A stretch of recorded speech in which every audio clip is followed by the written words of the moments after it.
ഇപ്പോൾ പ്രതിപക്ഷ നേതാവ് വി.ഡി. സതീശൻ ആലുവയിൽ മാധ്യമങ്ങളെ കാണുന്നു. തത്സമയം. ഒരു കുറ്റകൃത്യവും അവർ നടത്തിയിട്ടില്ല. നമുക്കറിയാം, ഈ 2024 2 മാസം കഴിഞ്ഞുള്ളൂ, 3-ാം മാസത്തിലേക്ക് കടക്കുന്നേയുള്ളൂ. ഇതിനിടയിൽ കേരളത്തിൽ വനാതിർത്തികളിൽ 7 പേരെയാണ് ആന ചവിട്ടിക്കൊന്നത്. കേരളത്തിൽ ഇപ്പോൾ 2016 മുതൽ വന്യജീവി ആക്രമണത്തിൽ മരിക്കുന്നവരുടെ എണ്ണം 900 കടന്നിരിക്കുകയാണ്. 909 പേരായിരിക്കുക. സർക്കാർ നിഷ്ക്രിയമായിരിക്കുകയാണ്. ഹ്രസ്വകാലത്തേക്കോ ദീർഘകാലത്തേക്കുള്ള ഒരു പദ്ധതിയും സർക്കാരിനില്ല. 48 കോടി രൂപ മാത്രമാണ് ഈ വർഷത്തെ ബജറ്റിൽ വെച്ചിരിക്കുന്നത്. ഒരു ഇലക്ട്രിക് ഫെൻസിങ് പോലും കെട്ടാനോ ട്രെഞ്ച് കുഴിക്കാനോ എന്നുള്ള ഒരു സംവിധാനവും ഒരു പദ്ധതിയും സർക്കാരിന്റെ കയ്യിലില്ല. മനുഷ്യനും അവന്റെ സ്വത്തിനെയും വന്യജീവികളുടെ ദയാവായ്പിന് വേണ്ടി വിട്ടുകൊടുത്തിരിക്കുകയാണ്. അപ്പോൾ അവർക്ക് എന്ത് സംഭവിച്ചാലും സർക്കാരിന് ഒരു പ്രശ്നവുമില്ല. ഈ സർക്കാരിന്റെ നിസ്സംഗമായ വനം വകുപ്പിന്റെ ഈ ക്രൂരമായ നടപടിക്കെതിരായിട്ടുള്ള വൈകാരികമായ പ്രതിഷേധമാണ് വയനാട്ടിലും കോതമംഗലത്തും നടന്നത്. സ്വാഭാവികമായി നടന്ന പ്രതിഷേധമാണ്. ഇന്നലെ യഥാർത്ഥത്തിൽ മൃതദേഹത്തോട് അനാദരവ് കാണിച്ചത് പോലീസാണ്. ബന്ധുക്കളുടെ പക്കൽ നിന്ന് ഈ മൃതശരീരം റോട്ടിലൂടെ വലിച്ചഴിച്ച് ആംബുലൻസിൽ കയറ്റി കൊണ്ടുപോയത്. ഇന്നലെ DCC പ്രസിഡന്റിനെ അറസ്റ്റ് ചെയ്ത രീതി എന്താണ്? വലിയ കൊലപാതക കുറ്റത്തിലും വലിയ ക്രിമിനലുകളെ അറസ്റ്റ് ചെയ്യുന്ന രീതിയിലല്ലേ സമരം നടക്കുന്ന സ്ഥലത്ത് നിന്ന് പിടിച്ചുകൊണ്ടുപോയത്? എന്തു കുറ്റമാണ് ചെയ്തത്? എന്തിനാണ് DCC പ്രസിഡന്റിനെ 1.5 മണിക്കൂർ ജീപ്പിൽ കറക്കിയത്? പണ്ട് സിനിമയിൽ കാണുന്നത് പോലെ ടൂർ കൊണ്ടുപോയതാണോ? അല്ല, അറസ്റ്റ് ചെയ്താണോ? അറസ്റ്റ് ചെയ്ത് മെഡിക്കൽ ചെക്കപ്പ് നടത്തി മജിസ്ട്രേറ്റിന്റെ മുമ്പിൽ ഹാജരാക്കാനുള്ള നടപടിക്രമങ്ങളെ ലംഘിച്ചത് പോലീസാണ്. പോലീസ് വ്യക്തമാക്കണം. 1.5 മണിക്കൂർ അറസ്റ്റ് ചെയ്ത DCC പ്രസിഡന്റിനെ എന്തിനാണ് 1.5 മണിക്കൂർ വാഹനത്തിൽ മുഴുവൻ ആ പല പ്രദേശത്തുകൂടി കറക്കിയതെന്ന് പോലീസ് വ്യക്തമാക്കണം. എന്തിനാണ് മാത്യു കുഴൽനാടൻ അറസ്റ്റ് ചെയ്തത്? അവരെന്ത് ക്രൈമാണ് ചെയ്തത്? അപ്പം മനഃപൂർവ്വമായി ഇത് ചെയ്യാൻ ഇതേ ജില്ലാ കോൺഗ്രസ് കമ്മിറ്റി പ്രസിഡന്റിനെ ബലം പ്രയോഗിച്ച് ജീപ്പിൽ കയറ്റി കൊണ്ടുപോവുക, MLA ബലം പ്രയോഗിച്ച് അറസ്റ്റ് ചെയ്യുക. അതേ അവസരത്തിൽ SFIയുടെ സംസ്ഥാന സെക്രട്ടറി ഇപ്പൊ സിദ്ധാർത്ഥിന്റെ പേരിൽ തിരുവനന്തപുരത്ത് സമരം നടക്കുകയാണ്, വലിയ സമരം.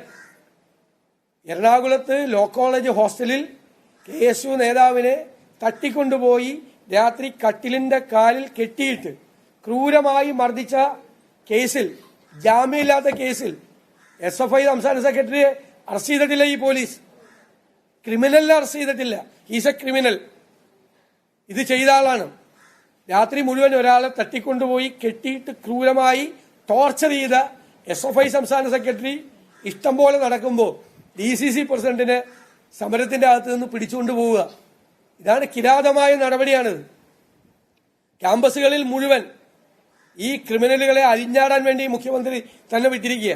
നിങ്ങൾക്കറിയാം, 2017 മഹാരാജ് കോളേജിൽ ഒരു പ്രിൻസിപ്പൽ വന്നു, ബീന ടീച്ചർ വളരെ സ്ട്രോങ് ആയി നിലപാടെടുത്തു. അവർ പോലീസിൽ കംപ്ലൈന്റ് ചെയ്ത് വിദ്യാർത്ഥികൾക്കായി തുറന്നു കൊടുത്തിട്ടുള്ള സ്റ്റാഫ് ക്വാർട്ടേഴ്സ് റെയ്ഡ് ചെയ്യിപ്പിച്ചു. വടിവാളടക്കമുള്ള ആയുധങ്ങൾ കിട്ടി. വടിവാളടക്കമുള്ള ആയുധങ്ങൾ നിങ്ങളെല്ലാം റിപ്പോർട്ട് ചെയ്താണ്. മുഖ്യമന്ത്രി നിയമസഭയിൽ പറഞ്ഞതെന്താ? കെട്ടിട നിർമ്മാണത്തിനുള്ള പണിയായുധങ്ങളാണ് കിട്ടിയെന്നാണ് പറഞ്ഞത്. ഈ മുഖ്യമന്ത്രിയാണ് ഈ ക്രിമിനലുകൾക്ക് തളം വെച്ചു കൊടുക്കുന്നത്, അവർക്ക് തണലാകുന്നത്, അവർക്ക് കുട പിടിച്ച് കൊടുക്കുന്നത്. എന്ത് ക്രിമിനൽ ആക്ടിവിറ്റിയും ചെയ്യാൻ മടിക്കാത്ത ഒരാളെ SFI സംസ്ഥാന സെക്രട്ടറിയാക്കി വെച്ച് സംസ്ഥാനത്തെ ക്യാമ്പസുകളിൽ മുഴുവൻ ഇടിമുറികൾ ആരംഭിച്ച് കുട്ടികളെ ക്രൂരമായി പീഡിപ്പിക്കുന്ന, ടോർച്ചർ ചെയ്യുന്ന സംഘടനയാക്കി SFIയെ മാറ്റി. എല്ലാ ലഹരി മരുന്ന് സംവിധാനവുമായിട്ട് അവർക്ക് ബന്ധമുണ്ട്. അതിന്റെ പൊളിറ്റിക്കൽ പേട്രണേജ് കൊടുക്കുന്നത് ഈ യുവജന വിദ്യാർത്ഥി സംഘടനകളാണ്. കേരളത്തിൽ ക്രിമിനലുകളെ അരിഞ്ഞാടാനാണ് മുഖ്യമന്ത്രി വിട്ടിരിക്കുന്നത്. എന്നിട്ട് പോലീസിനെ ഉപയോഗിച്ച് പ്രതിപക്ഷ സമരങ്ങളെ അടിച്ചമർത്താൻ ശ്രമിക്കുന്നു. ഇന്നലെ രാത്രിയിൽ 12 മണി കഴിഞ്ഞപ്പോഴാണ് മഹിളാ കോൺഗ്രസിന്റെയും യൂത്ത് കോൺഗ്രസിന്റെയും KSUവിന്റെയും പ്രസിഡന്റുമാർ നിരാഹാരം ഇരിക്കുന്ന ആ പന്തലിലേക്ക് പോലീസ് എന്ന് അതിക്രമം കാണിച്ചത്. രാത്രി 1 മണിക്ക് എനിക്ക് അവിടെ പോകേണ്ടി വന്നു. രാത്രി 1 മണിക്ക്. അപ്പൊ പോലീസിനെ വിട്ട് പേടിപ്പിച്ച് ഈ സമരം ഒതുക്കിക്കളയാമെന്ന് വിചാരിച്ചു. മുഖ്യമന്ത്രിയും മുഖ്യമന്ത്രിയുടെ ഓഫീസിലെ ഒരു ഉപജാപക സംഘവും പോലീസിനെ എന്തും ചെയ്യാൻ വേണ്ടിയിട്ട് അവർക്കുള്ള അധികാരം കൊടുത്തിരിക്കുകയാണ്. ഇത് രാജാവിനേക്കാൾ വലിയ രാജഭക്തിയാണ് ഇന്നലെ ജില്ലാ കോൺഗ്രസ് കമ്മിറ്റി പ്രസിഡന്റിനോട് കാണിച്ച പോലീസുകാർ കാണിച്ചത്.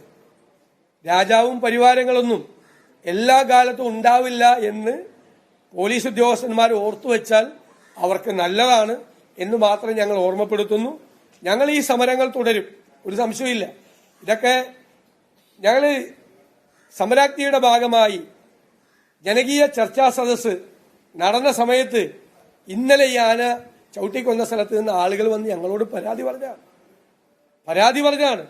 കാരണം അവിടെ ഇലക്ട്രിക് ഫെൻസിംഗ് ഇല്ല, അവിടെ വനം വകുപ്പിന്റെ മേൽനോട്ടമില്ല, നിരന്തരമായി ആന ഇറങ്ങുന്ന ഭീഷണിയിലാണ്.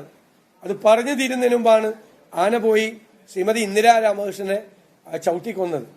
ഇത് കേരളത്തിലെ വനാതിർത്തിയിൽ ജീവിക്കുന്ന പാവങ്ങളുടെ സങ്കടമാണ്. തിരുവനന്തപുരത്ത് വന്നത് കരടി ആക്രമിച്ചിട്ട് 2 കൈയും കാലും തളർന്നുപോയ ഒരാളാണ്. കാട്ടുപോത്ത് ആക്രമിച്ചിട്ട് തളർന്നുപോയ ഒരാളാണ്. 5000 രൂപയാണ് കൊടുത്തത് സർക്കാർ. മാസങ്ങളോളം ആശുപത്രി കിടന്നിട്ട് 7000-ലധികം ആളുകൾക്ക് നഷ്ടപരിഹാരം കൊടുക്കാനുണ്ട് സർക്കാർ. അതുകൊണ്ടാണ് ജനങ്ങൾ വൈകാരികമായി പ്രതികരിക്കുന്നത്.